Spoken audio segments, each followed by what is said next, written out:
Ayodhya case पर बाद justice Rohinton की लगी क्लास। राम मंदिर को लेकर जस्टिस रोहिंटन से भिड़ गए पूर्व सीजेआई।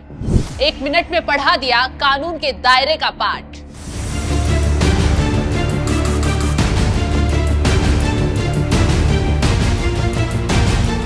नमस्कार, आप देख रहे हैं एनएमएफ न्यूज। मैं आपके साथ शबनम। 9 नवंबर 2019 ये वो तारीख है जब अयोध्या में राम मंदिर और बाबरी मस्जिद के विवाद का अंत हुआ।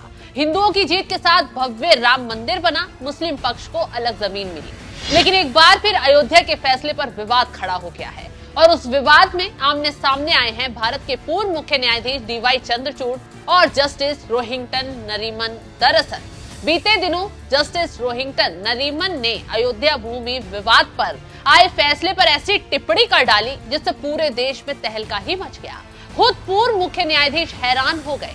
जस्टिस रोहिंटन नरीमन ने राम जन्मभूमि बाबरी मस्जिद मामले में शीर्ष अदालत के 2019 के निर्णय की आलोचना करते हुए इसे न्याय का उपहास बताया और छूटते ही कहा, मेरा मानना है कि न्याय का सबसे बड़ा उपहास ये है कि इन निर्णयों में पंथ निरपेक्षता को उचित स्थान नहीं दिया गया।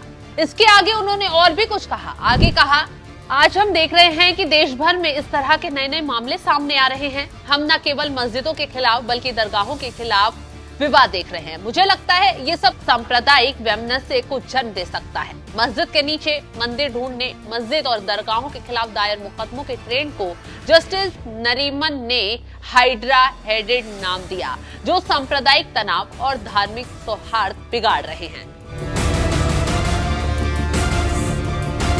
न्यायमूर्ति नरीमन ने मस्जिद को ढहाए जाने को गैर कानूनी मानने के बावजूद विवादित भूमि प्रदान करने के लिए न्यायालय द्वारा दिए गए तर्क से भी असहमति जताई। ये सब टिप्पणी तब की गई है जब पूरा देश अयोध्या मामले पर सुप्रीम कोर्ट के फैसले को स्वीकार कर चुका है और मुस्लिम समाज भी इस बात से सहमत है और हिंदू समाज भी। अब ऐसे में जस्टिस रोहिंटन की इस टिप्पणी के तुरंत बाद भारत के पूर्व मुख्य न्यायाधीश डीवाई चंद्रचूड़ मैदान में आए और अयोध्या के मामले को लेकर जस्टिस रोहिंटन को सख्त लहजे में जवाब दिया, कानून का पूरा पाठ पढ़ा दिया। पूर्व मुख्य न्यायाधीश डीवाई चंद्रचूड़ ने अयोध्या फैसले पर खुलकर बात की और जस्टिस रोहिंटन को साफ जवाब देते हुए कहा, इस फैसले की आलोचना करने वाले कई लोगों ने 1000 से ज्यादा पन्नों के फैसले का एक पन्ना भी नहीं पढ़ा है। मैं फैसले का एक पक्ष था, तो ये मेरे काम का हिस्सा नहीं है कि फैसले का बचाव करूं या आलोचना करूं। जब कोई जज किसी फैसले में पार्टी होता है तो फैसला सार्वजनिक संपत्ति बन जाता है और उस पर दूसरों को बात करनी होती है। खैर, जस्टिस नरीमन ने फैसले की आलोचना की है तो मैं ये कहना चाहता हूं कि उनकी आलोचना इस तथ्य का समर्थन करती है कि धर्मनिरपेक्षता के सिद्धांत भारत में जीवित हैं, क्योंकि धर्मनिरपेक्षता का एक अहम सिद्धांत अंतरात्मा की स्वतंत्रता है और जस्टिस नरीमन जो कह रहे हैं वो अपनी अंतरात्मा के जरिए कह रहे हैं। खैर, पूर्व सीजेआई की इस टिप्पणी ने जस्टिस रोहिंटन की बोलती बंद कर दी है। बता दें कि जस्टिस रोहिंटन नरीमन देश के उन 4 जजों की लिस्ट में शामिल हैं जो वकील से सीधे सुप्रीम कोर्ट के जज बने। जिस कोर्ट में बतौर वकील प्रैक्टिस कर रहे थे उसी कोर्ट में जज बन गए। 2014 में मोदी सरकार के समय ही चीफ जस्टिस RM लोढ़ा की अध्यक्षता वाले कॉलेजियम ने रोहिंटन को सुप्रीम कोर्ट का जज बनाने की सिफारिश की थी। पारसी को सुप्रीम कोर्ट का जज बनाया गया। बता दें कि जस्टिस रोहिंटन नरीमन 7 साल तक सुप्रीम कोर्ट के जज रहे हैं। 2014 में जज बने और 2021 में रिटायर हो गए।